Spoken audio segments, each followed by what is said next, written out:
Black Alpha Network. Home of Black excellence. Power to the people.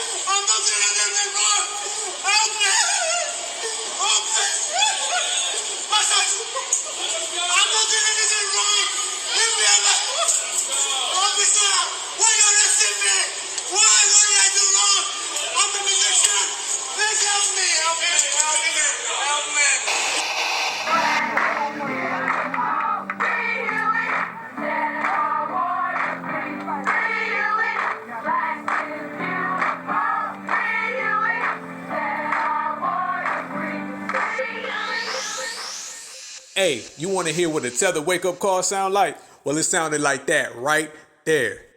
Damn. But hey, Black family, I need you right now to set your clocks, your watches, your stopwatches, mark on your calendars that it's official Tether wake-up time. Officially. We gonna have these motherfuckers, help me please, help me. Mr. LaBumba screaming right now. His ass don't know what to do. Miss LaBumba neither, cause they both getting their ass woke up. So if you catch them out here taking a tether nap, wake their ass up. If you catch them out here dozing off, wake their ass up, falling out, nodding out, wake their ass up. Because we all giving them that official, certified Black Society approved Tether wake up call. So if you come around Foundational Black America on that bullshit, you getting your ass woke up. You come around Foundational Black America out of pocket or off code, you getting your ass woke up. And if you come around Foundational Black America thinking shit is sweet, you getting your ass woke up. Because we have officially turned pull up summer into pull up season. And this season is 24/7, 365. So not only are we out here putting pressure on them, not only are we out here giving out wake up calls, we also out here building, we working, we shining, we grinding. Pull up. Ooh, hey, I've been ready to do this one. I've been ready to tackle this subject right here. So peace to the family. I appreciate the pull up. All my foundationals, all my B1s, certified BLACK. Welcome to the Black Alpha Network, another episode of the Black AlphaCast. I see you. And as a family, we'll roast a motherfucker, especially if they disrespect the family. Because see, this foundational Black American family tree will be respected by everybody, and it will be respected at all costs. And when I say the family tree, I'm talking about every goddamn stump, every branch, every fucking twig, all across the board. Past, present, and future. Because if you do not check somebody for disrespecting your past or your present, then they're going to feel emboldened to disrespect your future. This is what everything is about. Fighting anti-Black racism, fighting coons, fighting bootlicks, fighting sellouts, fighting tethers. It's all about getting rid of them so the future don't have to deal with the problem. See, we came up with a lot of old Negroes that didn't give a damn. That's why you always see these videos with these old ass adults trying to pick fights with our kids, because the older generation didn't put an end to that shit. They didn't regulate that and let the world know this will not be tolerated. They sat there and said, oh, this is wrong. Why'd you do it? He was only 12. He was only 10. She was only 13. You allowed other people to harm your children, which means you allow people to harm your future. See, what we're doing now in this era, this B1 era, where we giving out wake-up calls, we let motherfuckers know not only will you respect the future, you're going to respect the present and the past. You will not disrespect our ancestors.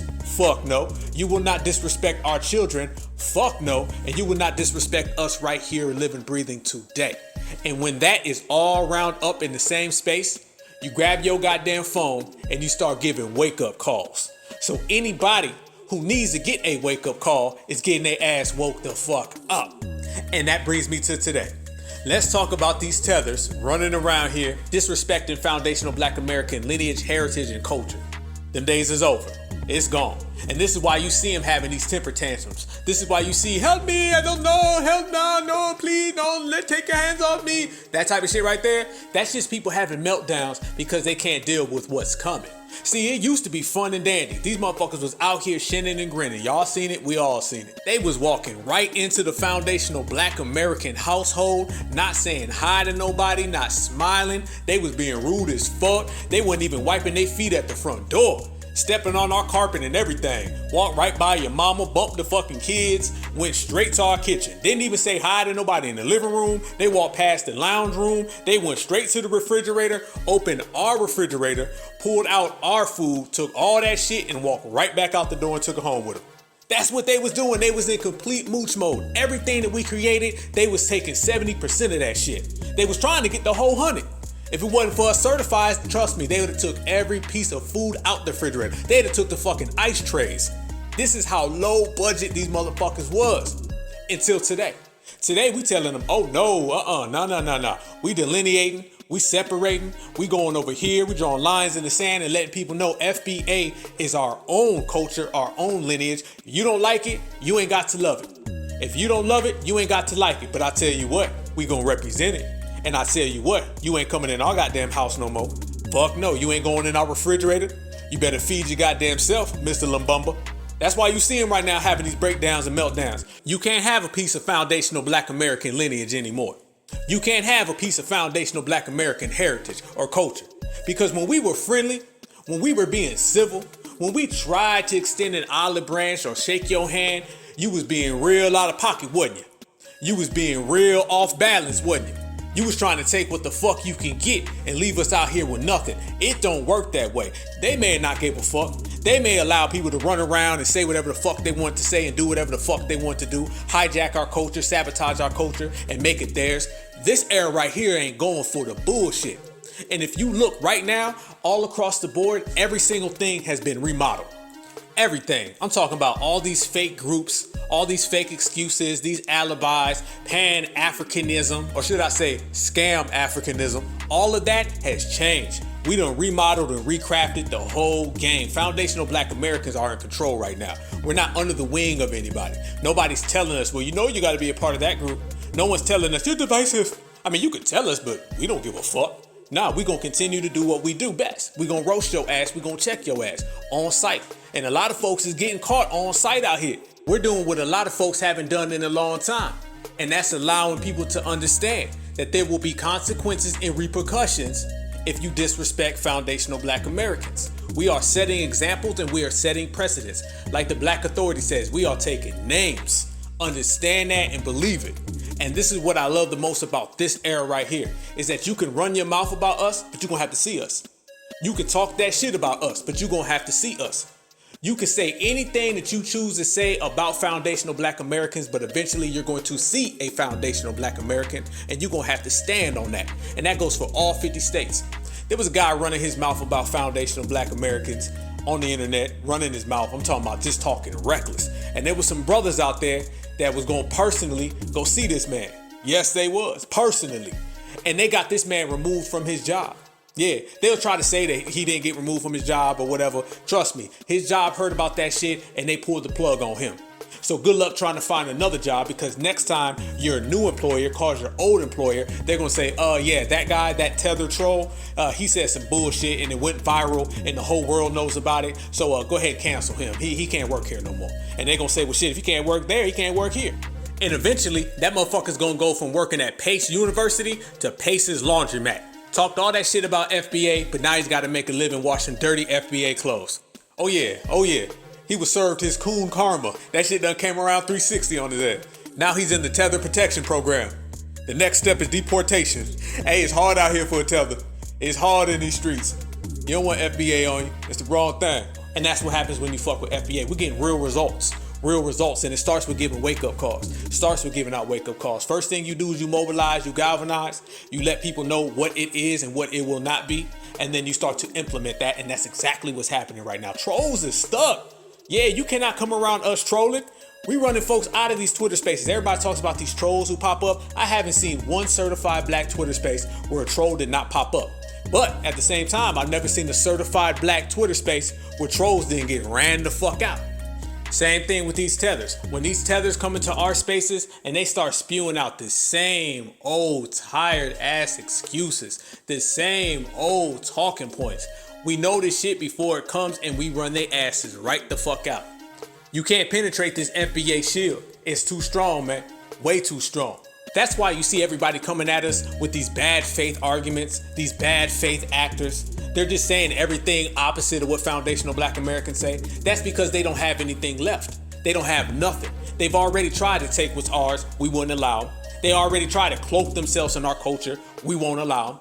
We tell them they can't get reparations. Cancel that. Tangibles, cancel that. Matter of fact, you can go over there on that side of the street because this side of the street and this side of the yard is foundational black American owned. Now, when we strip away all of that, what the fuck does the tether have left? Just running their goddamn mouth. Y'all see that video with that Haitian chick talking about she needs somebody with culture? Yeah, saying that we got our freedom from them, just straight up tether babbling. I'm sorry, I can't do Americans. I need somebody with culture, I'm sorry. Black Americans got culture.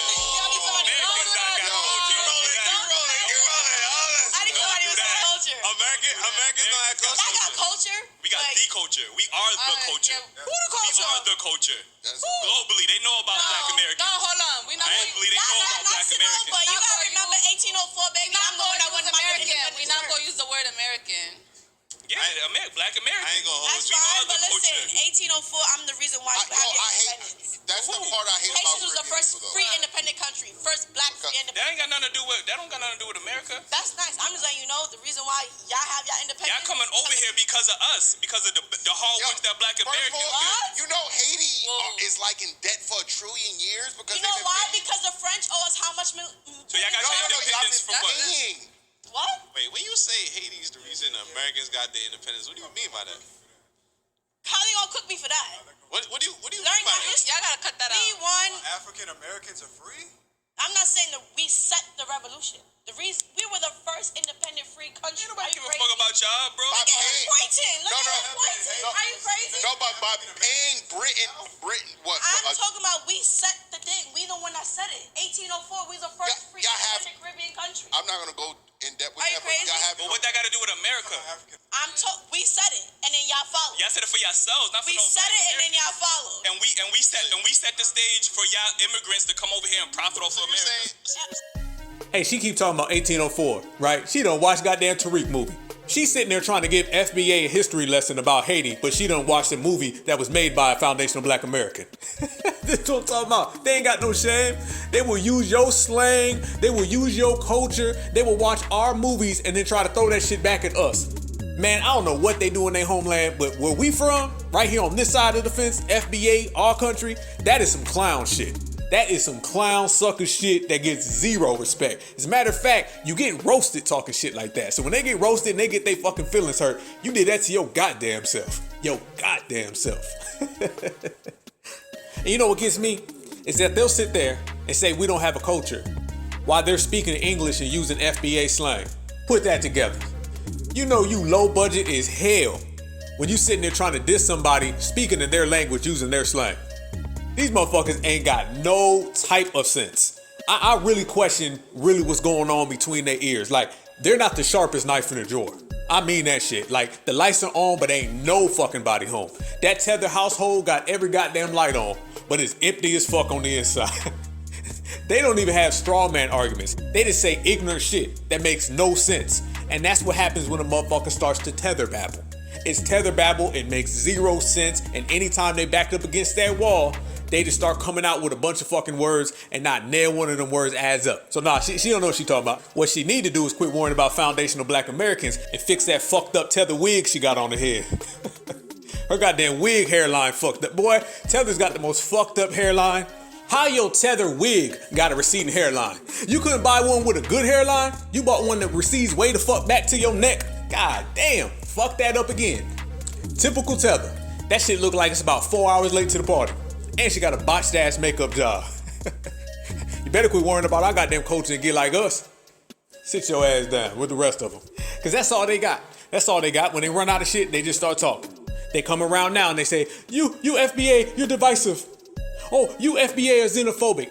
They're just really resorting to name calling. When a motherfucker has nothing left and the last thing they can do is they start name calling, that means they ain't got shit. When a motherfucker ain't got nothing left, no money in his pocket, not a pot to piss in and a window to throw it out, name calling is their last resort.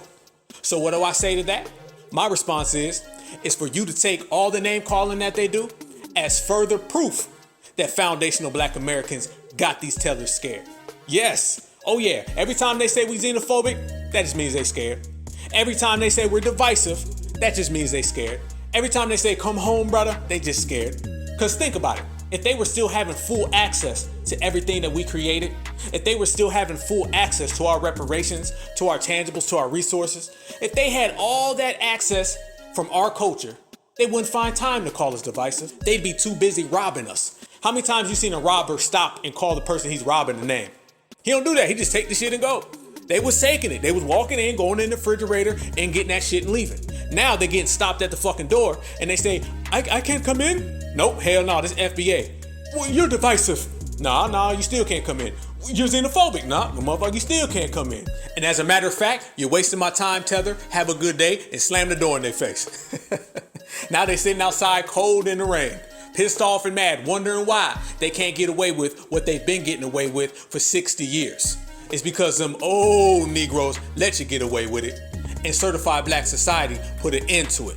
That's what it is. All these words are just deflections. Divisive means I'm upset because I can't get your tangibles. And xenophobic just means I'm upset because I can't get in on your reparations. Because if they were getting in on our reparations, if they was getting in on our tangibles, they would never find the time to say these fucking words about us. They never called us divisive when things was good and they was getting shit away. They never called us divisive when shit was going their way and they were happy.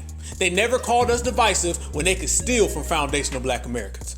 It wasn't until foundational black Americans put an end to that bullshit did they start coming up with all these fucking terms. The diaspora never called us a xenophobic. Never. They only start calling us that because we told these motherfuckers they can't have it no more. They only started calling us that when we told them the door is closed. When we slammed that door in their fucking face and they sitting out there on the fucking porch getting rained on and shit, wondering why they can't come in foundational black American society anymore, only then did they start pulling out terms like divisive and shit out their back pocket. Man, get the fuck out of here. Keep that shit. Let them know, man. Hey, there ain't nothing that you can say to foundational black Americans that we have not heard. We know all the trickery, all that sneaky shit. We deal with the dominant society every day. So when you come over here with your tether ass regurgitating dominant society shit, it ain't gonna work for you the same way it doesn't work for them. Certified black society, new era, new time, all about us. So that's very clear. And we'll take it even a step further. I tell everybody, keep on being divisive. It's to the point now where someone telling you you're being divisive is actually a compliment. Yes, every time a tether tells you that you're being divisive, take that shit as a compliment, pop your collar. I know I do. Divisive at this point is just a big shout out to foundational black Americans. That means you're on code. If a tether is not telling you that you're being divisive, then your ass is not on code. Get on code and you'll be loving it. Get on code. You ain't on code until a motherfucker tell you you're being divisive. When they come around and say, you're being divisive, that means that your ass is shut the door in their face. If they come around here and say, hey, my brother, that means that you letting them sneak in your culture. You see the difference? So, oh yeah, divisive is great. Oh yeah, black Americans, be divisive as you want to be. Fuck yeah. You ain't did nothing today unless you been divisive. If you ain't been divisive today, then you need to check your blackness. Motherfucker told me I was being divisive. I said, thank you. You should have seen the look on his face. He didn't even know how to take that shit. Because tethers understand that that word is supposed to be something to cut us down, to like break our will, to make us fold and say, okay, La Bamba, here you go. Fuck no, divisive. Yes, I am. All of us certified black society, we gonna continue to be divisive. They can call us that shit all they want. And y'all see, that's right out the bag of supremacy. Right out the bag. Oh, FBAs, y'all bad. FBAs need to apologize. There's not one group on this earth that has an issue with us where they don't always say that y'all did it first. Nobody can ever come at FBA in good faith. Nobody can ever just say, hey, we feel this way, y'all feel this way, let's talk about it. Or, man, we do this, y'all do that, let's come to a table. Every time we get into a situation with somebody, it's always got to be, y'all bad FBAs, y'all so mean, y'all hurt my feelings. Nobody can come to us without playing the victim role, and I'll respect that. That's some sucker shit, and that will never be tolerated or respected on this side of the fence. I mean, come on, you got grown motherfuckers, grown men and women from the continent, from the diaspora, wherever, and they come over here and talk about us foundational black Americans like we did something to them. Man, we don't even know you. In order for me to do something to you, that means that I got to know you. We don't know you. Hell nah. We could pick you out of a lineup. We walk right around your ass when we see you. You can't pull that FBA is mean to me shit. Man, keep that to yourself. First off, that's some third grade shit, okay? They done literally got that out of recess. Y'all done literally harbored some shit since grade school. If we harbored some shit from grade school, it'd be crazy. People tell us we can't even harbor some shit from last week. They tell us, oh, get over it. Oh, that was a long time ago. They sit here and say, oh, we in Africa. Matter of fact, ho. Aren't they the same ones who said, I think Akon owed Joel fast. I think he said it. Us in Africa, we get over slavery. First off, y'all were never enslaved here in this land. You didn't build a country. You didn't pick no cotton, no sugar cane. You weren't beaten and abused. It wasn't happening, okay? That's another thing, y'all. We got to focus on that. Sometimes Africans will start talking like they were enslaved. If any of y'all were enslaved, that means you got your asses whooped on your homeland, you got colonized on your homeland, and you got conquered on your homeland with the numbers advantage, with all the minerals, with all the resources, and with the history advantage, and you're still getting served on your homeland. That's a goddamn shame. You don't compare that to foundational black Americans who were enslaved, tossed on ships, whipped, beaten, maimed, everything that you could possibly think of, picking cotton in 100-degree temperature in the South. You don't compare none of your struggles to us, homeboy. You better sit your Joel ass the fuck down. You don't never do that, not at all. And look what we did. During all of that, we created a country. The country that you're trying to flee to. Think about it. As FBAs were enslaved, and yes, we were here before the enslavement. Let's get that motherfucker straight, put that on the table. But at the same time, brothers and sisters were enslaved here in this country, and they built this country in the process. Y'all were enslaved in your homeland, and then come over here to our land and try to run your goddamn mouth. Fuck no. Y'all remember when Akon said that? He said, oh, we're over slavery. Black Americans think about slavery too much. Listen right here. It's also the art of just letting the past go and moving towards the future. And I think in the U.S., they have this stigma of just not letting go of the past and blaming the past on every mishap or, disappointment. And I think as long as you hold on to that past, it's just a lot of weight that you carry with you everywhere you go. And it's hard to move forward and move fast when you got to, weight on your back. Right. You just got to let it go. It's just, it's to the point now where African Americans have to really understand their worth and realize that America was never or intended to ever, consult or even make up for any of that. They're not sorry. They don't care.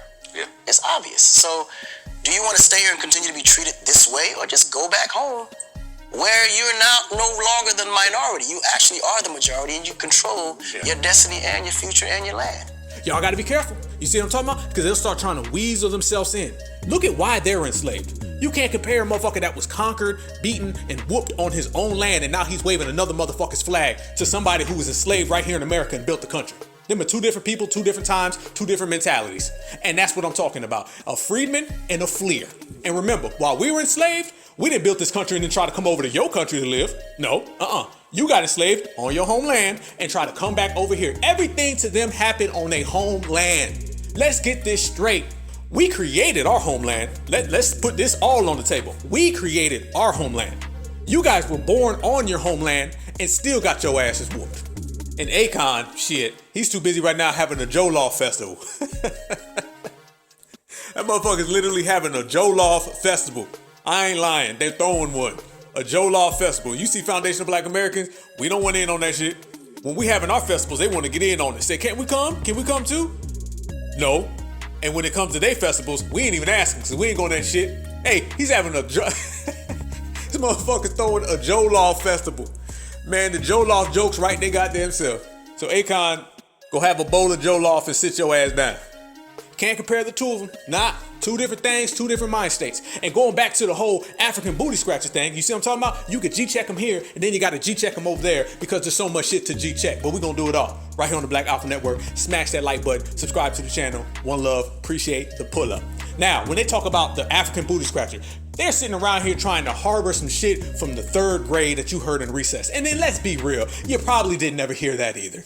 Okay, wasn't nobody saying that shit. You got motherfuckers right now saying that. You called us African booty scratchers. Yeah, motherfuckers got made fun of because they had bad shoes. We roast people over here. Get over it. And if you're sitting here complaining and your feelings is so goddamn hurt because you allegedly, and I stress allegedly, got called an African booty scratcher when you were 3 fucking years old, if you're really so upset at that, how the fuck are you gonna handle supremacy? We can't have nobody trying to fight supremacy that's still complaining about names they got called in the fucking 2nd grade. All right, get that shit out of the fucking building. Foundational Black Americans have been called every name in the book. Everything has been done to us, and we ain't complaining. Have y'all ever in your life heard a foundational Black American say, I can't fight supremacy? Why? Because someone called me a name in the 5th grade. Yeah. The motherfucker who called us a name in the 5th grade, we G-checked his ass then, we G-checking him now. We checked his ass in the 5th grade, 6th grade, 7th grade, 8th grade, 9th grade, went all through fucking high school, G-checked his ass in college, G-checked him as a post-grad, G-checked him when we went into the private sector. Come on, bruh. And you still talking about, you called me a bad name. That's a lie and that's a diversion. First off, half of y'all never even got called that. People said that shit in like maybe the early 90s. They talking about some goddamn Boys in the Hood. Boys in the Hood came out when I was a little baby. And these motherfuckers are still talking about that. Ain't no kid today still talking no damn African booty scratcher. Stop playing. If you said African booty scratcher right now, they'll look at you like, huh? The fuck does that mean? That's like trying to say somebody's still running around here listening to fucking Ice-T. They're literally trying to attach themselves to some shit that might have been said to them. Once again, very allegedly. They're trying to attach themselves to some shit that was said way back in 1989 as a catalyst for why they hate us in the 2020s. You gotta find another one. As a matter of fact, family, you know how we say they get all their tactics from supremacy? Doesn't that sound just like supremacy? When they say, oh, we'll be nice to you if you just pick up your pants. Oh, we'll be nice to you if you just straighten your hat. Oh, no, we'll be nice to you if you put a suit on. We'll be nice to you if you just become a Christian. We'll be nice to you if you just become a good American. You see all these fake things that they keep moving the goalposts? Once we acknowledge that the African booty scratch thing is a bullshit lie, then they're gonna move to the next one. Some of them have already moved to the next one because they understand we expose that bullshit. They get every single tactic that they find from supremacy. Remember this, they tether to foundational Black Americans, they mimic the dominant society. One more time. They tether themselves to foundational Black Americans and they mimic the dominant society. The dominant society is where they get all of their tactics from, they get all their tricks from because they want to be the dominant society. That's really what it's about. They want to be just like Harold and Spencer and Karen and Becky. They will sell their lives to be that way. We all know this shit. That's the hidden little secret that no one wants to talk about. It's deep down inside, they want to be just like the dominant society. Therefore, this is why they learn from them, okay? They love Zaddy. Go over there right now. You can go over anywhere in the diaspora and they love and roll out that damn red carpet for Zaddy. Look at us, foundational Black Americans. We go over there, they call us cicada. They tell us not to come here, they try to run us out. The only group of people on this planet that has never been welcomed with open arms to Africa are foundational Black Americans. You can look at every other, I said it, goddamn right. Oh, fucking yeah, we gonna go there. We gonna go there. I want you to really think about it. For real. Every single other group or ethnicity that has ever went to Africa has had red carpet treatment, has been treated like a savior, has literally had parades thrown for them. They throwing parades for them. Y'all seen the pictures where they carrying them dudes on their shoulders, walking around carrying them on their shoulders. Yes, they are. I've seen pictures where the little kids are waving the flags of these other countries. I've seen them literally on their knees begging, feeding, and washing the feet of other people who come to Africa. Jamaica too, Haiti too, oh yes, all y'all. Okay, everybody included. Everybody gets called out.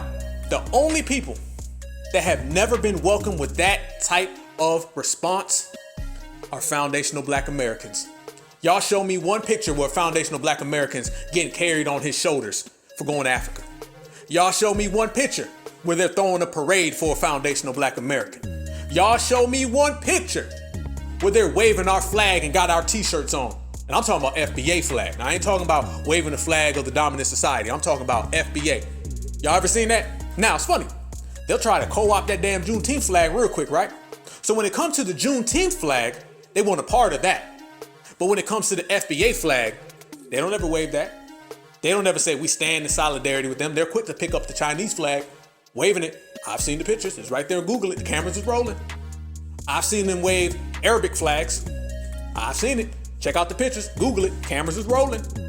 But ain't nobody ever stood up for foundational black Americans. They never stood in solidarity with us. They never stood next to us. They never rided with us. And they damn sure have never assisted us in the global struggle against supremacy. Name me, there isn't any. And how do I know this? Because we've actually had spaces where Africans have called in and they'll tell you. They'll say, man, my people don't fight supremacy. I stand with you guys, but I am in the minority. I've heard them tell me that personally. I've heard them tell me that in spaces, and I've had African people tell me straight up. And this is the mentality that comes over here. So when people think they're coming over here for some love, as friends, they're gonna ride for us, they're gonna help assist us in going against supremacy, ain't happening. And that's a mistake the foundational black Americans made historically that we don't make anymore in this era. In this era, we're telling everyone, I don't want your assistance. Sit down. Because we used to be nice to everybody. We thought, damn, we're getting enforcements. You feel me? The cavalry's coming. Look at all these new enforcements that we got coming. We got this immigrant group coming. We got that immigrant group coming. We got another immigrant group coming, and they're all gonna assist us. It's gonna be all these black folks, all these melanated. Y'all remember that? When it was the melanated people. All these melanated folks was gonna stand together as one big team, and we was gonna handle supremacy, and then we found out that all those melanated groups think like a W on the inside. And they're not coming over here to challenge supremacy.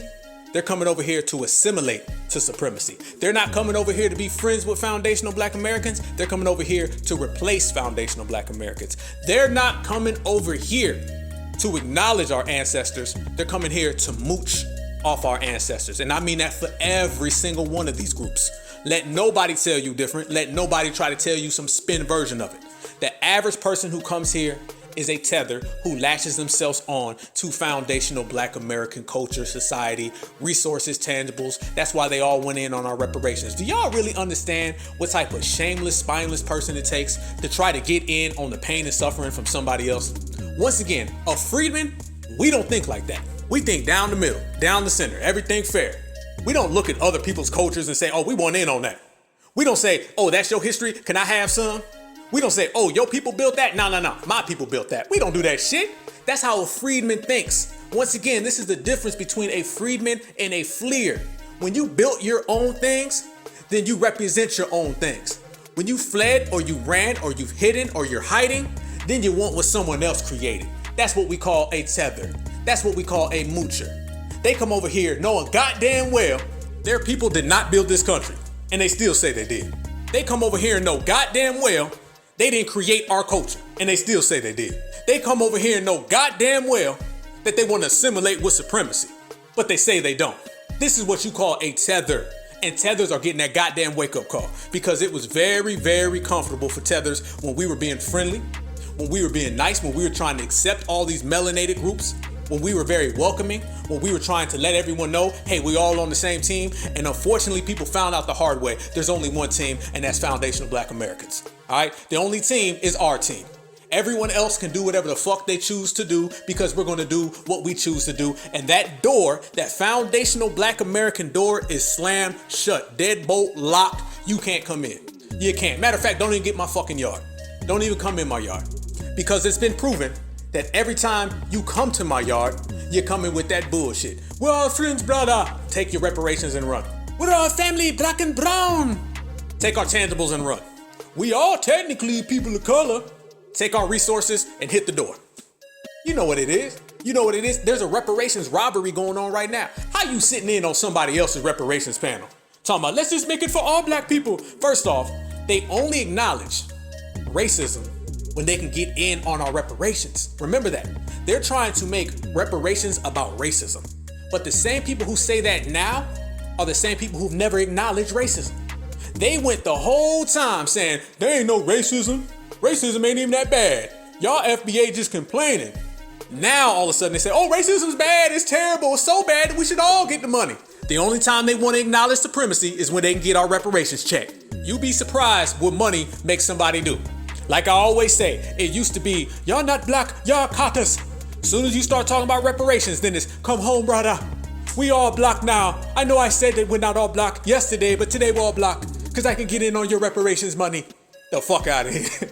Get the fuck out of here. They changed real quick. All that year of the return, all that shit, which was bullshit, by the way. And a lot of people don't even know those governments end up getting a lot of cash That was a real big ploy so they can get a lot of money on the side. That money never went anywhere. We don't need a year of the return where you're trying to scam us. That was a big scam locally. That's why it came and went. Does anybody know what happened with that year of the return? I think that was 2019? First off, what you mean year of the return? What you mean year of the return? We ain't got to return no goddamn where. We return right where the fuck we started, right here. Foundational Black Americans. Because remember, our people are indigenous to this country. When I say indigenous to this country, I'm talking about we were here for 100,000 years and no one else was here. That's what I mean. I don't mean indigenous where, we was here and everyone else was at the same time. No, we were here and nobody showed the fuck up for thousands of years. That's what I mean by indigenous. So don't tell me about the return. Second off, when they say return, why? For what? For who? For when? For why? And y'all already know with that backstabbing culture that they're from, there was a scheme and a plan for that. How well did that work out? It's been a couple years now. Tell me the results of that. Tell me what that did to empower foundational Black Americans. Or was that just another scheme and a plot and a plan? They were trying to run that same backstabbing shit that they run on each other to us, and we did not go for it. We put an end to that. And if you go and you Google it, you'll come to find out their government put all that shit together so they can get a cash grab. That was nothing more than a little cash grab, another little hustle and con game that didn't mean anything. And I knew it when they said it.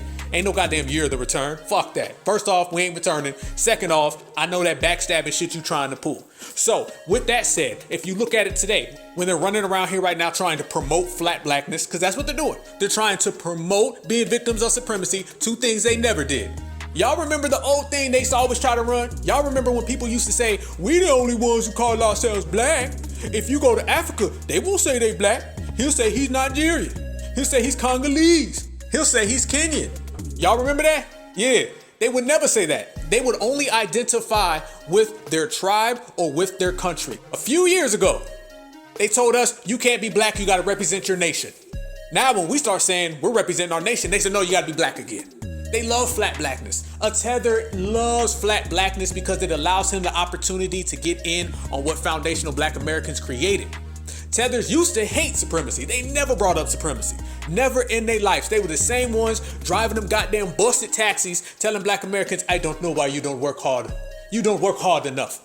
And I'm talking Jamaicans, they was doing it too. They was doing it too. You guys just need to work harder. Then all of a sudden it's, man, this so fucked up out here. Oh, racism is so bad. Can we get some of y'all money? Fuck out of here. They love flat blackness, and they love playing the victim of supremacy when reparations are on the line. When reparations wasn't in the fold, they did not acknowledge supremacy, and they did not acknowledge flat blackness. Fuck, they didn't even acknowledge being black. Forget flat blackness, they were telling you there's no such thing as black. How many Africans used to say that they were really black back in the day? You might get one here or there, but that was not the first thing you said. We were always saying, hey man, foundational Black Americans, certified black society, the Black Panther Party, we black. You can put whatever attachment to it. We took that term and empowered it. Straight up, and that's why we're the face of being black. Case in point, listen right here. Did you feel, I want to know, like, what does the label, like, what does the black label mean to you? And why did you feel like there was a differentiation between African, the tribal ethnicity and the label black? All right, so it's a very loaded question, and I'm thinking of how I can answer it with simplicity. I look at myself as I'm from Zimbabwe. I was born in Zimbabwe, and I only came to Canada when I was 20, almost 21. So before coming to Canada, I was Shayla. I was from Zimbabwe. I was from the Ndebele tribe. That was my language. And there was never any point that race was part of my narrative or part of my identity, or that I actually had to call myself black. So when I came to Canada, obviously that changed right away. And this black girl, I was in a social class and I'm described that way. And it felt very imposed, and I did not identify with that. I was just me from Zimbabwe. Even the whole African, I was not African, I was Zimbabwean. Right. But once you come here, it changes. You're this black girl, you represent all of Africa. And so for me, I want to say that there was a part of regression, there was a part of resistance, because it wasn't me. And I did not really identify with that. And then I also look at my skin and I'm like, I'm not black. Like, I'm not black. Like, I'm not black. Like, I'm not black. Listen to that. Listen, now didn't I just say that they don't identify as black? This is what we get taught at a young age. You got 4-year-olds in America who understand they black. First thing your parents tell you is you black, don't let nobody call you the N-word. If somebody hits you, hit their ass back. This is fundamental teaching for us. This is a big grown-ass woman, and she sounds literally like a toddler. She is operating on a toddler level. You could take a 5-year-old and you can put him next to this woman, and the 5-year-old has more racial identity than this person. That is not by accident. That is not by coincidence. This is what's being bred over there. I'm not black. I'm Kenyan. Oh, I'm not African. I'm Kenyan. She don't even represent her damn continent. Where are we from? What continent? America. Foundational black Americans. We put foundational in there. We put black in there. We put American in there. We understand our race. We understand our ethnicity. And we understand our continent. She don't know none of the three. And I guarantee you, if you don't know none of those three, I guarantee you want some tribal shit. Because let me tell you what come along with that. Not knowing you're black. Not knowing you're African. Only thinking you're Kenyan. Well, within Kenya, she got some beefs with other tribes. All that comes along with tribal bullshit. And that's that same tribal bullshit that got them getting their asses whooped. That's the same tribal bullshit where the colonizer can slide in. And let's say this. I'm sick and tired of people talking about tribalism over there. They'll always say, we got tribalism. That's why the dominant society was able to conquer us. Well, then let me ask this question. Wouldn't the dominant society be a different tribe? Ho, ho, ho, ho. Shit, we done went there. Black Alpha Network again. Thorough to the core. Champions. Yeah. Everyone talks about how they have different tribal differences, right? So that's how the colonizers could always slide in. What is more of a different tribe than the dominant society? Oh, you don't have a problem with the different tribe if they look like a W. You don't have a problem with the tribe if they look like the dominant society. You're okay with those different tribes. You only got problems with other tribes who are black. Let's just say it, and right here on the Black Alpha Network, uncut, unfiltered, we say what don't nobody want to say, but we say what needs to be said. Let's be real. Y'all only got a problem with other black tribes. Because I can point to you a whole different sort of tribe that comes over. They're called colonizers. And they represent a whole different tribe. And they've never treated you fair. They've always came down on you. But you don't ever fight them.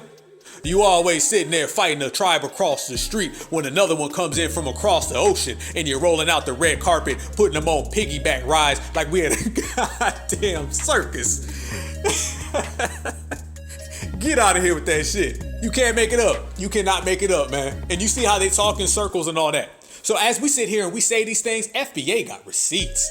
FBA got receipts. They can get mad at us all they want to. We say things and it's always fact checked and always proven. We can sit here and say they don't identify with black.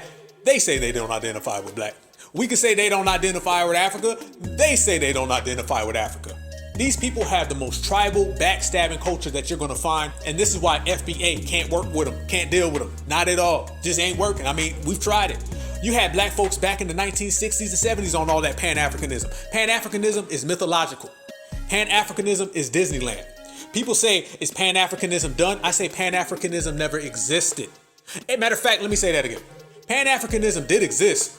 It just existed in their minds. That's it. You can talk about Pan-Africanism all you want to. You can also go down to fucking Disneyland and go shake hands with a fucking big 6-foot-tall Mickey Mouse and go dance with goddamn Pluto and fucking Goofy. But guess what? Those are people inside of those outfits. Those are just mascots because Disneyland is not real and neither is Pan-Africanism. Matter of fact, you can almost say goddamn Disneyland's more real because that's a place you got to pay a fucking ticket to get into. You might get there and you might fucking pretend all goddamn day. You might get there and act like shit is real, but you're gonna go home and know that shit's fake. Pan-Africanists, they actually go to bed and think this shit's real. It ain't real. Pan-Africanism does not work because of that mentality that we just spoke of right there. Pan-Africanism has to be a two-way street. There is no two-way street. It does not exist. Pan-Africanism does not exist in Africa the same way the Black and Brown Coalition does not exist in Mexico. Yep. Those are just two figments of people's imagination when they want to get on some kumbaya shit, and that's what happens. A lot of folks want to be kumbaya, and then a lot of folks want to be kumbaya, what the fuck I can get off your table. Then a lot of folks want to be kumbaya, what the fuck can I get from your reparations? Or kumbaya, how the fuck can I mooch off your tangibles? Or kumbaya, how the fuck can I steal foundational Black American culture? That's it. Of course, someone from another country would want to promote Pan-Africanism. Of course they would. Because Pan-Africanism allows them to steal from foundational Black Americans. It's in their favor. And anyone's always going to do what's in their favor because these people are low budget. See, we don't do things just because it's getting something from someone else. We do things that we built. You know what I mean? Our hands is cut up. We've been working all damn day long. We're not sitting here taking no goddamn shortcuts. Foundational Black Americans, we build. Once again, freedmen build, fleers steal. Freedmen build, fleers steal. We don't think like they think. They think, I'm not going to work for it. How can I get it from somebody else? We think, man, I ain't worrying about nobody else because everybody else's ain't never did a goddamn thing for us. How can we do for our own? That's what it is. And that's when you have an identity. When you have an identity and you know what you're about and you know what you represent, then you can function properly. When you do not have an identity, then you start getting into a bunch of that low vibrational shit. Then you start getting into that real weasel and scoundrel fucking behavior. And that's what you see a lot of times with these people. So when they come over here and they say, oh, I didn't even know that's what it was. Yeah, the fuck you did. Yeah, you did. You knew, you just didn't care. You made your decision that you're going to participate in the culture of backstabbing. And your problem is that we're calling you out for it. They don't have a problem being backstabbers. They got a problem being called out for this shit. And that's what it is. In Foundational Black Americans, we've been calling it out because we've been circling wagons and we've been G-checking and we've been holding it down. And that's what you got to do when you represent this freedman lifestyle. And that's what you got to do when you represent certified black. And we're going to continue to do it. And no one will stop us from doing it because it's doing goddamn good. Yes, we've been rocking this thing the right way and we're going to continue to rock it the right way. But hold up. We got even more receipts and we're going to keep on cashing them. Listen to this guy. He's even telling you what it's like over there around the way whenever they speak of Foundational Black Americans. See, they hate when a lot of their own people come over here and they say what we say. And this happens continuously all the time. They'll say, that's not how it is. That's not, And then we'll point to like 6 or 7 times where one of their people have said it. They ain't making it up. What it really, really genuinely is that we know things they don't want us to know. And anytime one of their own people confirm what we've been saying, then they do what they always do. They run and hide. They used to, boy, don't be surprised when a fleer runs now. Fleers don't just run to get to America. They don't just run to get what we made. They don't just run to steal from our culture. They also run when we tell them they can't have our culture. They also run when ICE gets called. They know how to run. They run both goddamn ways. They run here when it benefits them, and then they asses run away when we expose them. They just running all over the fucking place. Foundational Black American, freedmen, we stand where the fuck we at. We build where we are, and we build with who's next to us, and that's why we are the vanguard. Trust and believe, and I'll tell you that. So listen to this guy. He breaks it down what he was told about coming over here. Check it out. And I would say, like somebody mentioned in the comments, is that even Kenyans themselves, ethnic black Kenyans, just before I came to the US, one of my esteemed, somebody I looked up to, one of my professors, he pulled me aside. He was like, I know you're going to the United States to study, but you should be wary of African Americans. You don't hang out with them. This is somebody has come to the US many times, has come for conferences, he's done, teaching fellowships here. Pulled me aside and said, you know what? They would teach you how to sell drugs. There it is again. Once again, that guy named like 2 or 3 different countries. 2 or 3 different countries all saying the same shit. You don't have that many people saying the same shit unless that is a culture. They have a culture of hating Foundational Black Americans. Now, ain't it funny how, since we sit here and we expose motherfuckers in all different ways, isn't it funny how they act like they don't understand each other? Oh, we only beef because we have tribal differences. We speak different languages. There's all these different native tongues. We don't understand what Kenya is or what Somalia is. Don't they say that? Well, they act like they don't understand each other. There's no connection between different countries. They're not all black. They're just Africans in all different places. That's funny because they all seem to have the same shit they say about FBA. How come what you say about me is connected from place to place, but your unity ain't connected from place to place? Haha, that's another one. Checkmate. You guys are all different when it comes to tribes, but you're all the same when you talk down on FBA. You guys are all different when it comes to languages, but you're all the same when you talk down on FBA. You guys are all different when it comes to cultures, but you're all the same when it comes to talking down on FBA. So you guys are different in every aspect of life. Y'all don't relate to each other. There ain't no damn unity. You hate him, he hates her, she hates everybody. But the one thing you guys all agree on is Foundational Black Americans are Akatas. That is a culture of backstabbing that we expose, whether you like it or not. FBA gon' G-check your ass, Mr. Lumbumba. And Mrs. Lumbumba's ass too. Both y'all get G-checked. Speaking of G-Check, did y'all see that dirty, dingy, raggedy ass Twitter space hosted by Luke Campbell and Roland Martin? Hey, that was literally the lamest shit ever on the internet. That takes the fucking trophy. That was the weakest, wackest thing I've ever seen put together. Everybody was clowning it. Everybody. They weren't saying shit. It was your same old 2 non-FBAs, 2 paid Democrat operatives, same old vote blue no matter who. And they really think that shit's still like in effect. This is what we talking about with these tethers, man. This is what we talking about. They are so out of touch. They are so disconnected from reality. They cannot wrap their little ass minds about what's really going on when it comes to foundational Black Americans. They could try to tell us and they could try to put they whatever the fuck on us, but that shit does not work. And they keep trying to go back to that well over and over and over. And we keep rejecting that shit, swatting that shit, throwing that shit out the way. And they just keep trying. And that's the play. Oh, and by the way, everybody, Roland Martin blocked me. So thank you, Roland. I appreciate it.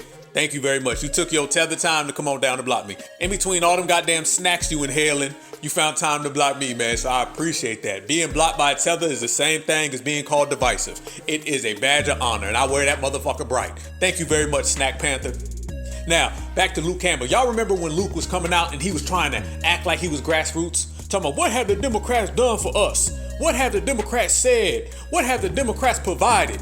And when everybody started listening, then he immediately shifted like 2 days later. Said, y'all need to go vote for Stacey Abrams.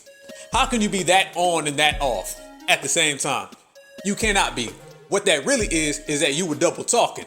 And you were using Black grassroots talking points, which they love to do, so you can get the attention. And when you get the attention, you immediately shift back to being a Democratic paid shield. And that's what they are. And Tethers love the Democratic Party. Tethers love the Democratic Party because that's the only place they can come to in America and think that they're accepted. Keyword, think that they're accepted, because we all know once supremacy uses their tools, they break them. And tethers are nothing more than a used tool, a paid tool. Matter of fact, I gotta quit saying they paid, because we all know coons coon for free. They coon for free. They might get a butter biscuit here or there. They might get some crumbs of a butter biscuit. They may get a cold ass frozen butter biscuit occasionally. But whether they got the butter biscuit or not, they gonna do it because they love Zaddy. And that's exactly what Roland Martin, Luke Campbell are, and a bunch of others. Let's look at some of the tethers in the Democratic Party, because you cannot separate tetherisms and Democratic shills. 9 times out of 10, when you see a tether, they're also a Democratic shill. 9 times out of 10, when you see a Democratic shill, they are a tether. Let's look at a couple of them. I'm talking about high-ranking tethers. High-ranking tethers. Barack Obama, Kamala Harris, the White House press secretary. All those were pegged as first blacks. They're all tethers. Roland Martin, tether. Luke Campbell, tether. What's that senator, that senator lady? Is it Tamara Mack or some shit like that? The one that was out here trying to twerk for votes? That was doing the fucking hands and body shaped like fucking expired Nutella. Just fucking hideous. Her. Y'all know what I'm talking about. The one that was trying to do all that fucking standing up, down, and twerk and all that bullshit that was just terrible. Anytime that shit even came across my timeline, I was skipping down the page so fucking quick so I ain't have to see it. Her. Yeah, come to find out, she is a tether. Non-FBA. All these people are non-FBA. You see it again. Right now, we putting the pressure on Howard University, because Howard University disrespected our master teacher, beloved Dr. Francis Cress Wilson. And we on them right now. Come to find out, the head of Howard University is Nigerian. You see it. It's all the time. These HBCUs and all these people plugged in with the Democratic Party and twerk for votes and all that kind of shit. These people are always Democratic shills. Democratic shills and tethers are always locked. Why? It's because they know FBA don't do that shit. They know they can't come to us and go get us to do that. We reject that, or you're going to have some real resistance trying to get foundational Black Americans to just spew everything that's going on. And that's what was happening with that little Twitter space. I look at those Twitter spaces with fucking Luke Campbell and Roland Martin, 2 live coons. The Democratic Party presents 2 live coons. They give a goddamn concert. Yes, indeed. That little shit like that, all that is desperation, family. I ain't even giving a fuck. A lot of people would say, man, that's wrong. They shouldn't have did that. I didn't even care. Actually, I want them to continue to do that. You know why? Because every time they got to slide out a Democratic shield, every time they got to slide out a non-FBA or slide out a tether, that just really means that they're desperate. That shit reeks of desperation. I tell y'all, whenever the tethers in the buffer class start getting real antsy, that means that they are afraid. And they're afraid of the Black grassroots. The Black grassroots are the ones coming right now. The Black grassroots are the ones putting it on the line. They know all the momentum is on our side. They know the ball's in our court. And if you can't hang with the big dogs, stay on the porch. They can't hang with us, so they got to go there. They got to have their little spaces. They won't let nobody talk. They won't let our brother Tariq Nasheed talk. They was trying to mute our brother Marcel Dixon. A lot of folks just couldn't get in the space. Now we're seeing a lot of folks been blocked. Not that we give a fuck, you know what I'm saying? And here's the thing, they blocking us and we still don't give a fuck. Matter of fact, we're taking when they block us as a compliment. We're taking when they call us divisive as a compliment. Now what the fuck they gonna do? Didn't I just say that when Tethers have nothing else to do, when non-FBA and the buffer class have nothing else to say, the last thing they do is start name calling? And when the name calling is getting laughed at, then really what the fuck they got? Nothing. Desperation. They left with an empty hand in desperation, and we continuously roasting their ass. Yes, so the 2 Live Coon, you can add them to everybody else. Everybody else. That's all they are. They're people who run around here and they hate on foundational Black Americans, but they are afraid of foundational Black Americans because foundational Black Americans are the vanguard and we are the king and the queens of the hill and everybody else is underneath. So with that said, let's keep on doing what we do and we're going to push this all the way live. Certified facts. They really going to be mad when this FBA rally goes down in Washington and they see some real grassroots there. Ain't nobody coming there with no goddamn walkers. This ain't gonna be no hover rounds and shit. They really gonna be mad when this FBA rally that our brother Tariq Nasheed as well as others are putting together. Hey, that's going to be live. I can't wait to be there. I'm gonna see everybody there. I will see all y'all there. Salute, salute, salute. And by the way, whenever that comes up and people talk about potential speakers and new Black grassroots activists talking, make sure y'all bring up Black Alpha Network. Make sure y'all say Black Alpha Network. Y'all know I'll bring the heat to that. You know I will. Me with all of y'all in the same place at the same time with all of the certifieds on the same day. Shit. Oh man, we'll make history. So anytime they ask y'all to present a couple new speakers that y'all like to see there, make sure y'all say Black Alpha Network. BAN. Yes. But those are the things that we have in motion. Those are the things that we're building, and it's strong. It's strong, and it's got all the tether class, the buffer class shook, the democratic shields as well. So they can run with whatever they want to run with, but we the ones who run the yard. And that's the lovely thing. Once you start to self-identify, then you start to identify who an op is. See, you can't identify an op unless you know who you are. When people walk around here nameless and they was Africans, Americans and all that shit, then you didn't know who was fake and who was phone. But once we start representing ourselves and once we became lineage strong and lineage based, then all of a sudden we knew who doesn't belong here. We knew who is non-FBA. Now we can spot a tether. Now we can spot the buffer class. Now we can spot a foe. And we putting that line right there in the sand, and all the certifieds and real ones is over here, and all the counterfeit Negroes is over there. And that's the way it is. But matter of fact, let's break it down. Let's make it even more clear for everybody. Check this out in real time. See, you got a bunch of different tethers too. There's about 3 or 4 different types of tethers. You got to know them when you see them. Okay, the first tether that you're going to find, that's going to be the I'm going to lay low tether. All right, we're going to call that the lay low tether. That's the one who's terrified, he's scared. He just wants to come over here, mooch off of our community, mooch off a couple people. But, he don't want to be seen because, he don't want to go back to his country. He done fled so much that he's terrified of going back. You done fled so bad when your ass don't even want to think about going home. He's like, nah, F that. I couldn't build where I was at. I couldn't make nothing substantial where I'm from. I have no backbone, no nothing. I just got to flee, lay low, go to work, don't say nothing. Them are the ones who just kind of keeping their community quiet, kind of whisper a bunch. That's the lay low tether, all right? That's the one who's so scared to go home, he don't want to be deported. Then you got the camouflage tether. That's the one who wants to come over here and camouflage himself into the Black community, eat off our plate, dress like us, walk like us, talk like us. If you don't say something, he won't say nothing. That's the one when you call him out and say, where you from? They say, I'm from America. What part? By the bridge. What bridge? The bridge on the northwest, east, north side. What? That they won over there. We all Black, brother. We all Black. You know that one. That's the one who want to act like us, who wants to get in on everything we do, wants to kind of dress and move like us. That's the camouflage one. He wants to cloak himself in foundational Black American culture. That's how he hides. That's how he gets by. They all want to get by. All right, they don't want to build. They don't want to actually make any impact. They don't want to do what we do. Foundational Black Americans, we step to the front line. You know what I mean? We make our presence felt. Everybody knows what we about. That's why we've achieved so much, and that's why the whole goddamn world wants to beat us, because we're not cowards. We don't run, we don't hide, we don't step to the corner. This is the difference between a freedman and a fleer. We just breaking it down. We showing you how a freedman is, and we showing you how a fleer is. A fleer does a little shit like this. So this camouflage tether, they're the ones who walk around, always claim that they're originally from America, tell you that they got people back home, my people originally from the South, my people originally from fucking Alabama, Arkansas. No, they're not. Your ass is from the south of Nigeria, okay? You from the south side of Ghana. You from the south end of the Congo. You ain't from nothing in the South, okay? You're not from the dirty South in the United States of America, partner. It just ain't happening, all right? My people are, your people aren't. And that's the camouflage tether. And he just loves to mooch. He wants to just do enough mooching so he can stay around and swoop in and take things off our plate. That's what he wants. He just wants to come around foundational black Americans, act like he's a foundational black American, and he wants to clone us. He wants to act like us, walk like us, talk like us, do everything the way he could just stand next to us all day long and steal shit from us and run. You feel me? He wants to be like, "What side, my brother?" And then take your shit and leave. And then the other tether that you have, that's the head in the clouds tether. That's the one who's been running around here with his head in the clouds, doesn't understand shit. All he knows is he's here, he's happy, he wants to be around the dominant society. He been watching Becky and Karen and Bob on TV his whole life, and he wants nothing more than to get invited to dinner. He sees Brussels sprouts and unseasoned food all day long. They're the ones who want to move into every goddamn W neighborhood. They want to go to goddamn W schools. If a black doctor comes and talks to them, they don't want that. They want Bob the doctor to see them. They'll be out there fucking spraining their ankles on purpose just so they can go to a goddamn doctor and Bob the doctor can help them out. They say, "You know what I'm going to do? I am going to twist my own ankle. And when I go into the hospital, Karen will see me. She cares about me. I have a shot. This is it today. Today is the day."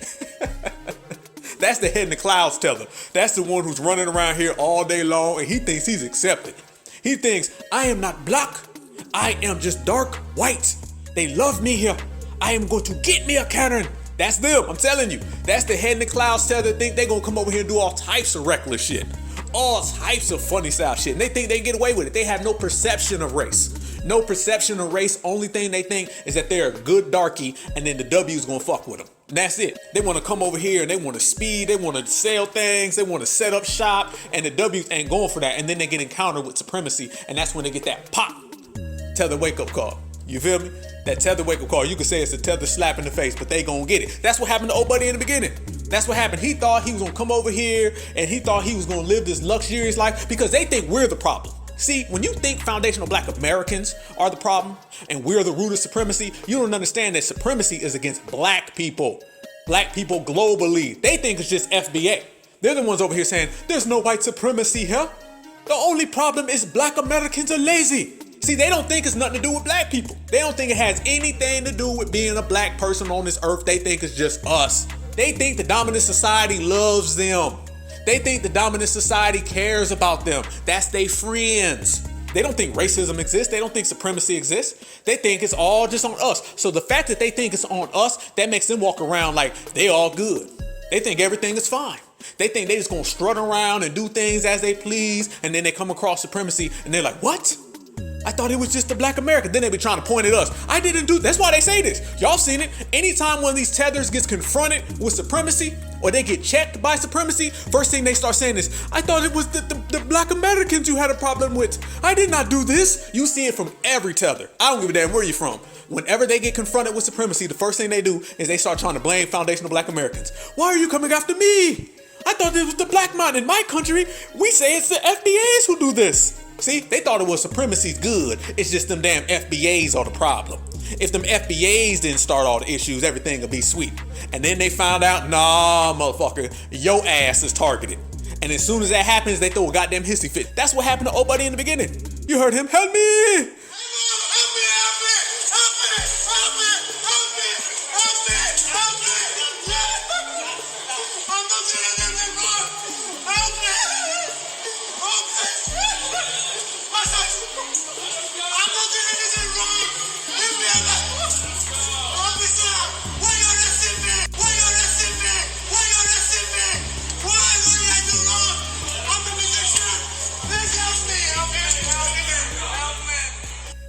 Do that, hands on me, no!"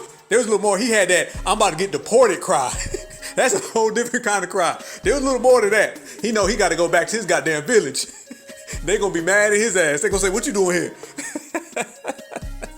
He thought he was gonna come over here and just start selling shit and doing all that. Fuck no. Hey, and I'm telling you, them tethers is getting their wake-up calls all across the goddamn country. You see it. Not a day go by, I don't see some tether tears. They crying them tether tears. And when they go to jail and they get hemmed up and they get jammed up, they start snitching, telling, crying. Listen to this guy. This is the guy I came across on the internet. They was clowning this dude. He was making the same tether noises that the other guy was making. Listen. You can follow us down to the precinct. Please don't take it, please. Hey, that guy right there, they was throwing him in the paddy wagon. They was locking the door. You heard the door close. Boom. And he looked like Michael Clark Duncan. Did y'all see that video? If y'all ain't seen it, find it. Check it out. I think I put it on Twitter. Check that shit out. Hilarious. And tethers is getting their wake-up calls. There's probably a tether right now getting their wake-up call. As you look at your watch and as you listen to this, somebody out there getting their tether door knocked down. And they crying all types of tether tears. Joe Love pouring down their face, everything. Straight up. They be the same ones over here trying to tell FBA what we needs to do. Nah, what you needs to do is get ready for deportation. And the funniest part about that video right there, you seen the guy say, well, you can meet us down at the precinct. And whoever's filming it, his tether wife or whatever, she's over there crying because she know her ass is getting deported too. And you hear that goddamn door shut. Dude looked like Michael Clark Duncan on Green Mile. I mean, he was just balling. Hold on. One more time. Listen. You can follow us down to the precinct. Please don't take it, please.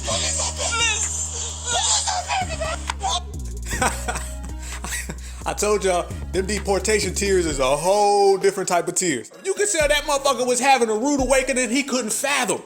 He been running around here all day long thinking supremacy is about foundational black Americans. He been running around here all day long thinking supremacy ain't got nothing to do with him. He's a good one. He's on the good side. The only problem is FBA. And he come to find out, no, motherfucker, you getting your tether wake-up call. You gonna get a tether wake-up call.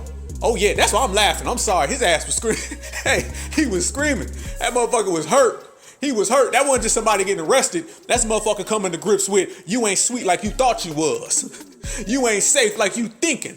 You ain't in the promised land like you thought. The promised land that you in is the land the foundational black Americans built. You feel me? The promised land your ass need to be in is the country that you fled from. But you come over here and you want to start that bullshit and you want to sit there and gripe at FBA until you come to find out them same issues is coming at you, buddy. Yup, and then you have a whole meltdown. That motherfucker was crying. He about to go cry in the car. Or in the goddamn train. No, hey, fuck that. Not the car. His ass about to goddamn cry in the Congo. When they send his ass back home.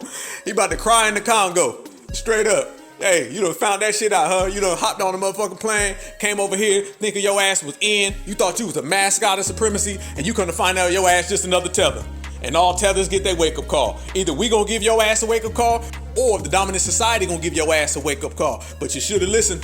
FBA was trying to tell your ass. We was trying to tell you, but you came over here on that bullshit. You came over here with it. Hey, now you got to deal with it. And that's what happened. So those are the three tethers that you come across. You're going to find the lay low tether, the one that's hiding and he don't want to be deported. Then you got the camouflage tether, who wants to cloak himself in our culture and eat off of us and steal our shit. And then you got the head in the clouds tether, the one that doesn't think supremacy exists. But all three of them are moochers. And all three of them would not be here unless it was foundational black American ancestors who created all the rights in this country. So AKA, all three of them better wipe their motherfucking feet when they step to our door or get your tether wake-up call. Bet that, know that, understand that. Like we say, foundational black Americans, we do not discriminate. Everybody gets that smoke.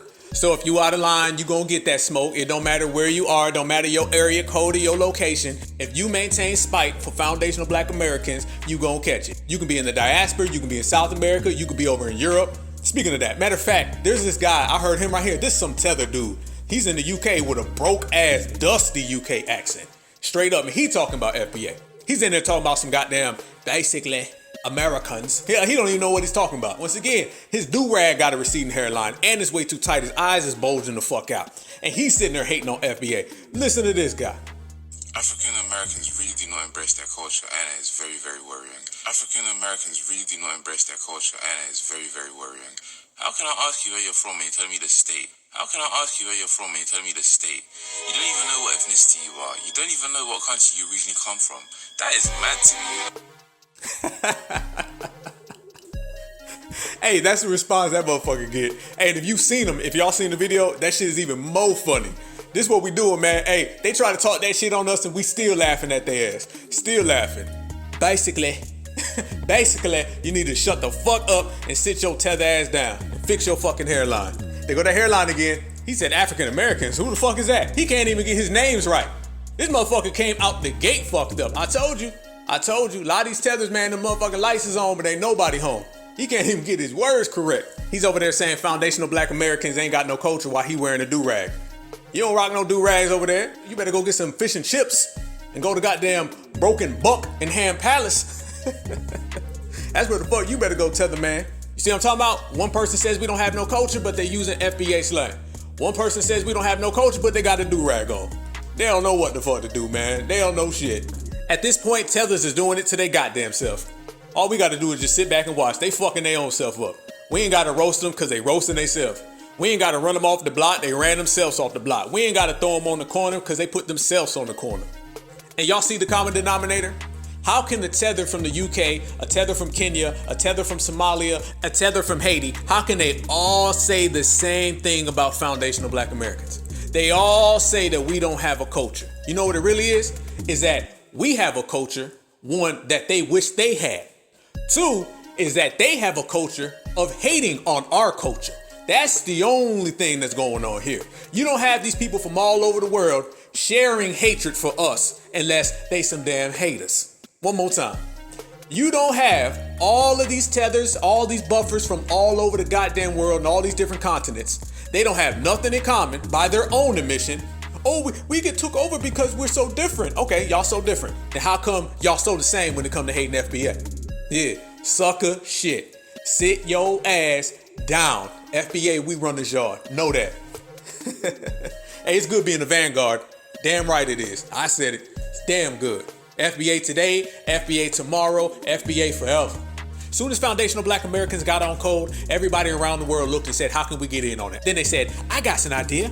Let's take a black word associated with who we are, and that allow us to mooch. Because what happened was they knew we done pulled out them fucking binoculars. Yeah, we done pulled out them fucking binoculars. We start surveilling folks. We start checking paperwork. We really started focusing on people who do not belong here. Yeah, when the gatekeeping started, they had to go back to the table and create a word to get around our gatekeeping. That's why you hear about the flat blackness, we all brother, the Afro this, Afro that. That's why they did it, so they can get in on what we're doing.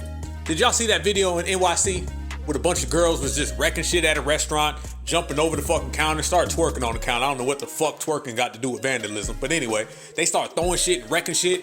Guess what? Those are Afro-Hispanics. They tried to put some stuff out and say, oh, them was a bunch of black girls. No, they were not. They were not foundational black Americans. Y'all see what I'm talking about? They throw that at the end of it, and it always comes into their favor. And they never come out to retract it. Every day, all day, they be repping something else. But whenever they do a crime, then all of a sudden, they throw the Afro part on it. Well, I'm Afro this. I'm Afro that. I'm not black until I commit a crime. Then I'll be black again. And the place was trashed after police say a group of women refused to pay for the extra sauce they ordered. CBS 2's Kevin Rincon reports on the charges the women are now facing and how the victims are doing. The sound of the alarm did little to stop three women from trashing Belle Fries on Ludlow Street. As they climbed over the counter, they took aim at the staff just inches away. Two of my employees were hit in the head with glass bottles. Anna Lee is the owner of Belle Fries. She wasn't here during the attack, instead woke up to the video of the chaos. It's a nightmare, honestly. The anger? It was all over dipping sauce. The women didn't want to pay $1.75 for an extra one. Police say two workers were taken to the hospital and treated for cuts. They did arrest three women in their 20s and are now facing felony charges. Shatara Placencia, Tatiana Johnson, they were released. Pearl Azoria had to post bail. She's accused of stealing $10 from the register and punching an arresting officer in the face. Y'all heard them names? Y'all heard all them names? Them names wasn't FBA names. Fuck no. Them was Afro these and Afro that. Nah. That was not FBA names. All that shit where they was trying to slide in and no, this black coat. No, the fuck it ain't. This FBA right here. Y'all stay on that side of the fence and let y'all people deal with it. Anytime they have success, they'll say immigrant. Anytime they fail, they'll say black. They just jump back and forth whenever it's convenient. We don't do that back and forth shit. It's FBA or your ass is out the door. In y'all little countries, y'all may do that back and forth and I'm whatever the fuck I want to be today. We don't do that. We are loyal to the soil. We represent ours, the full 100. We don't do that 25, 30, 22 and a half. That's y'all shit. That's that backstabbing culture. Nah, right here in FBA, we keep it all the way real with our loved ones. Understand that. And that's why flat blackness is so dangerous. It allows people to put on the FBA mask and go do dirt and make the block hot. You ain't coming over here acting like FBA and making the block hot, but anytime you have an iota of success, you want to say, oh, I'm not FBA no more. Nah, it don't work that way. When it comes to fighting supremacy, no. When it comes to fighting racism, no. When it comes to getting justice, no. But when it comes to reparations, black. When it comes to committing a crime, black. Whenever they need help, black. Black folks, come help me. Come help me. Any other day, you run around here claiming everything except black. But then you want to put a little term at the end of it now when you need our help. And you see this with these tethers. Man, in NYC, every job belongs to a tether. All the fucking jobs belong to Tether. Left and right, right and left. Half the time, when you hear about these stop and frisk, a lot of times those are tethers stopping them black folks on the corner. Yeah, because they working for their boss. Master told them to do it. And they got to tether themselves around us politically, and they got to mimic the dominant society publicly. That's what they do. But when they get that wake-up call, then all of a sudden they try to turn the motherfucking tide around and say, well, I did this, this, and this. And the dominant society says, and I don't give a fuck. You going to jail. That's when that wake-up call come crashing down, because they think all these little favors that they do, and they think all that snuggling up to the dominant society is going to reward them some benefits. Fuck no. Fuck no. That ain't how it works. Now, I know you don't want to acknowledge it. I know you want to be the teacher's pet, but your ass is still a tether, and Tether's going to get that wake-up call. And the vitriol and the hatred they got for foundational black Americans, man, it's everywhere. Every time you see a space, do y'all ever see Twitter spaces where they talking about the dominant society? Or do y'all see Twitter spaces where they're talking about FBA? All that FBA is a hate group, that comes from them. They're the ones out there pumping that shit. I just literally seen one earlier today. Talking about FBA is the new hate group and FBA is this and that and the other thing. All of that vitriol comes from them. That is their talk. That is their doing. So it shows you what type of mentality these people have, and it shows you what type of mentality they come with. And they love the victim card. Oh yeah. They'll play the victim card as long as you let them. Big grown ass still playing victim. That's what all that it's the government shit they be doing.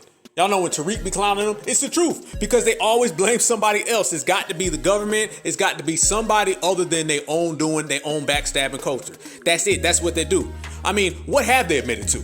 Really? They don't fight supremacy here because they said they're scared to get deported. They don't fight supremacy where they came from. That's why they're scared and they ran. They don't fight supremacy with the colonizer. They let the colonizer take all the resources, and that's the government's fault. It's always something other than themselves. That's what it is. And with all the other issues they have, how the fuck do you still find time to troll foundational black Americans? How the fuck do you still find time to troll our Twitter spaces? I mean, you literally have 50 different people whooping your ass. Where do you find the time to even think about us?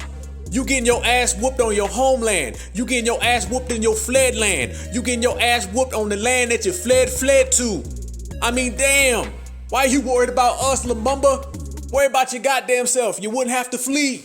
That's a fleer's mentality. It's everybody else. It's the colonizer, the government, FBA. Hold on, let me say that back. It's FBA first to them, because we're the ones who are over there colonizing them, right?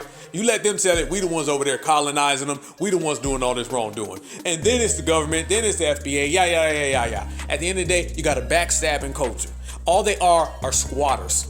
Y'all know how here in America, a motherfucker go into a house that isn't occupied and they'll bring all their shit in and just live there? That's exactly what they do. They come into a house that they didn't build, that they didn't create. They don't pay no fucking bills. They'll come in there with their goddamn little fucking duffel bag and their little goddamn blanket, lay there and try to tell you it's theirs. And then disrespect the motherfuckers who created it. That's it.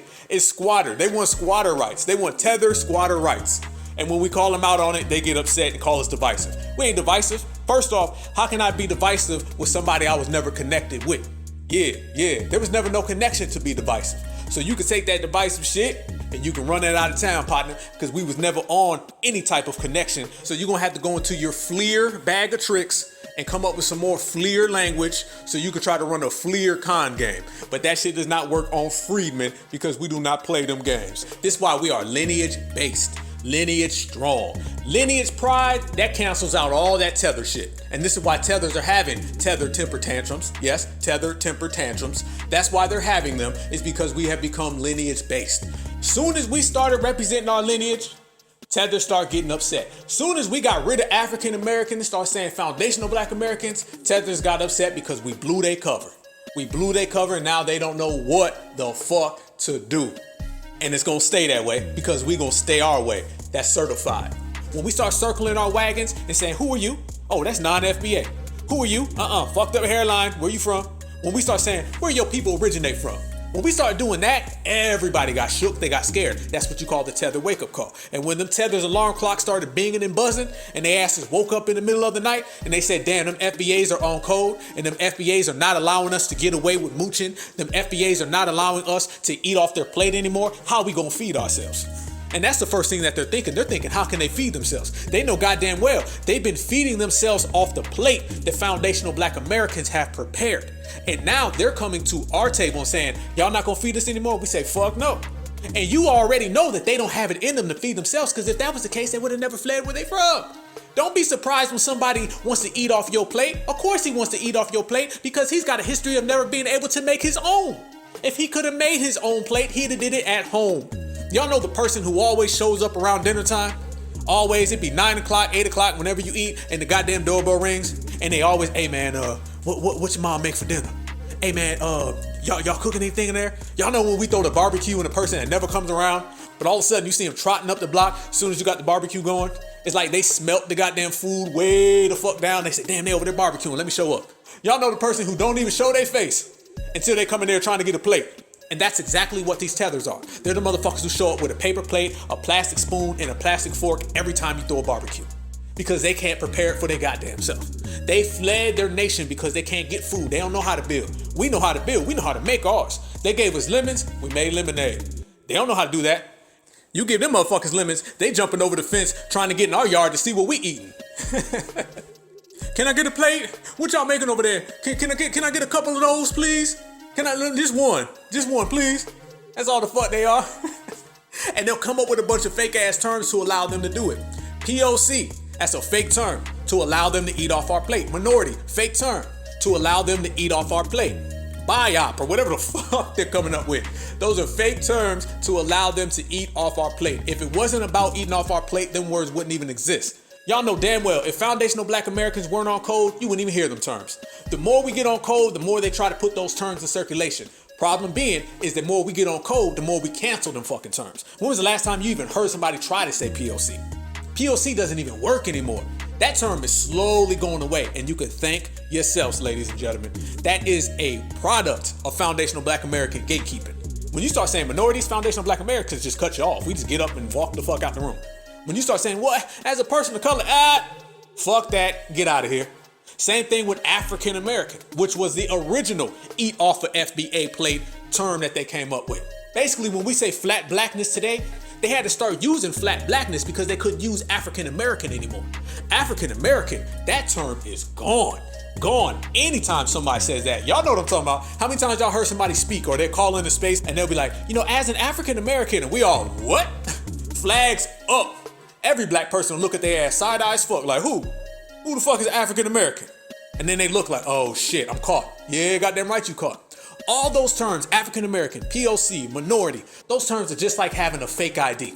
That's for the teenager that can't get in the club, so they go get a fake ID made. That's all that is. That's a fake ID to allow someone access into the house that foundational Black Americans built, which is the United States of America, because this is the country that foundational Black Americans built.